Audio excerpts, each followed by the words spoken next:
Ja, res je, na današnji seji Kluba županov pri Slovenski ljudski stranki smo obravnavali predvsem aktualno dogajanje v državi in pa nekatere ukrepe, ki jih vlada pripravlja oziroma jih predlaga. Če se najprej dotaknem samega ukinjanja lokalnih skupnosti ali manjših občin, tako kot je bilo predlagano, smo ugotavljali, da je to pravzaprav napad na tiste manjše odmaknjene kraje, skratka na podeželje in hkrati pomeni tudi centralizacijo odločanja, do česar zagotovo ne sme priti. In nekako smo ga enotno ocenili, da gre za populistični ukrep, ki pravzaprav skriva v ozadju dosti bolj pomembne stvari. Ko sem rekel populistični ukrep, to pomeni, da ga ocenjujemo kot neresnega in tudi po pravni plati neizvedljivega. Vsekakor pa se strinjamo, da je potrebno pričeti proces reorganizacije lokalne samouprave, vendar ne na takšen način, čez noč. Treba najprej pripraviti strategijo razvoja lokalne samouprave in se tudi ozreti deloma na državno upravo in potem v skupnem sožitju najti tisto pravo pot, ki bo učinkovita, predvsem pa cenejša. Glede samega davka na nepremičnine smo prepričani, da je nemogoče na kratek rok pripraviti učinkovit predlog, kajti skriva cel kup pasti, tudi glede same izvedbe, kajti vsi vemo, da je potrebno imeti baze podatkov pripravljenih, prečesati v 2-3 letih, šele potem lahko pričnemo učinkovito izvajati. Vsekakor pa je takšen predlog, kot je, povsem nesprejemljiv stališča, da bi pravzaprav bili obdavčeni vsi objekti, tudi javni objekti, tudi sakralni objekti, in je pravzaprav nelogično, da bi lokalne skupnosti plačevale davek od vrtcev, knjižnic, šol in podobnih objektov, kar gre pravzaprav za prelivanje sredstev iz državnega proračuna v občinski proračun, potem pa zopet vračanje.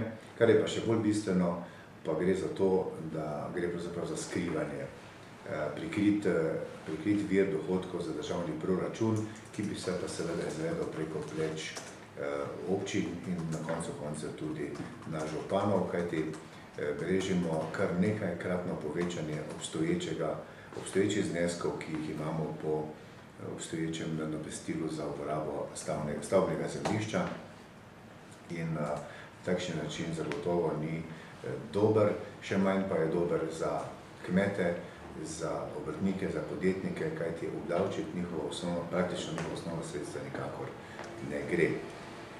Glede samega zakona o financiranju občin smo bili izjemno skeptični, kajti najprej, preden se lotimo omejevanja finančnih virov, ki bi jih prejele občine, je potrebno poskrbeti za to, da bodo lokalne skupnosti normalno delovale, se pravi izvesti vse tiste ukrepe, ki so bili že v začetku letošnjega leta predvideni, tako da bi prišli do manjših izdatkov strani občinskih proračunov, ne pa da bi kar enostavno zniževali prihodkovno stran, kajti treba se zavedati, da so v tem trenutku občine praktično še edini delujoč sistem, kar se tiče koriščenja evropskih sredstev in tudi nasploh delovanja same države. In vkolikor pride do krčenja na prihodkovni strani, se bojimo, da bo prišlo do ogrožanja že začetih investicij, kjer pa seveda mora lokalna skupnost zagotoviti lasten delež in s tem lahko v končni fazi pride tudi do stanja, ko določenih projektov ne bo možno izvesti, realizirati v predvidenih rokih, kar pa seveda ima za posledico, da pride tudi do vračanja že prejetih investicijskih sredstev strani Evropske unije. Skratka, Klub županov je za dialog, vendar mora to vse skupaj temeljiti na strokovni podlagi in pa pretehtane odločitve so vedno boljše kot pa tiste, do katerih pridemo čez noč. Hvala lepa. Besedo predajam predsedniku Slovenske ljudske stranke, gospodu Francu Bogoviču, ki bo tudi podal svoj komentar v političnem vidiku do vlade. Izvolite, gospod Bogovič. Hvala lepa. S klubom županom smo debatirali cel paket, ki ga mirno lahko označimo kot navaden populizem, nestrokovnost, šarlatanstvo. To so lahko edine oznake tega, kaj počne minister Virant sedaj v Republiki Sloveniji. S tem, ko je združen ta paket, ki na eni strani govori o procesu vzdrževanja občin, na drugi strani financiranja občin, nepremičninskega davka, je praktično poguben za slovensko podeželje in sam sem trdno prepričan, da poguben tudi za cel slovenski narod, kajti to, da bomo na nek način izpraznili podeželje, prepustili, razvrednotili to premoženje, ki je na podeželju, in ga prepustili v nakup tistim, ki bodo pač zbrali denar za to premoženje, se ogroža bit slovenstva. Sam sem trdno prepričan, da je zaradi tega minister Virant zelo škodljiv minister vlade Republike Slovenije. Svojo škodljivost je dokazal že v enem prejšnjih mandatov, ko je skoraj sesul sistem javne uprave, ki ga popravljajo še sedaj. Sedaj pa se je lotil dveh temeljev slovenstva, to je dobro delujoča lokalna samouprava in pa kompletno podeželje.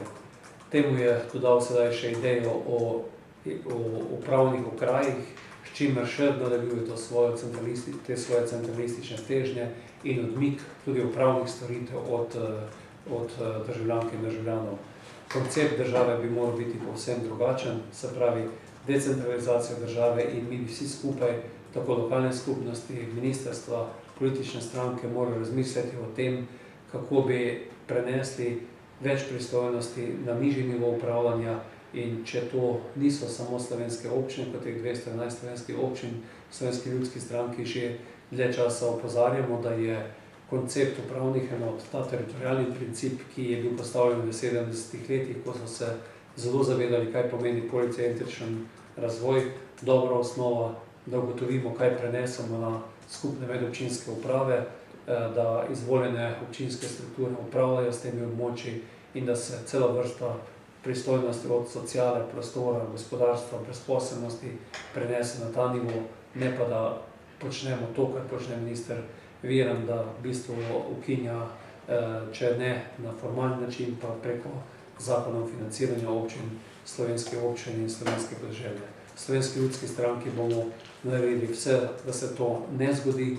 Mislim, da morajo tudi državljanke in državljani spoznati, kakšne bodo te posledice, in da je minister Virant zaradi tega enostavno zrel za interpelacijo in da preneha s tem škodljivim delovanjem za državo in pa za naše državljane. Hvala lepa. Mogoče kakšno vprašanje?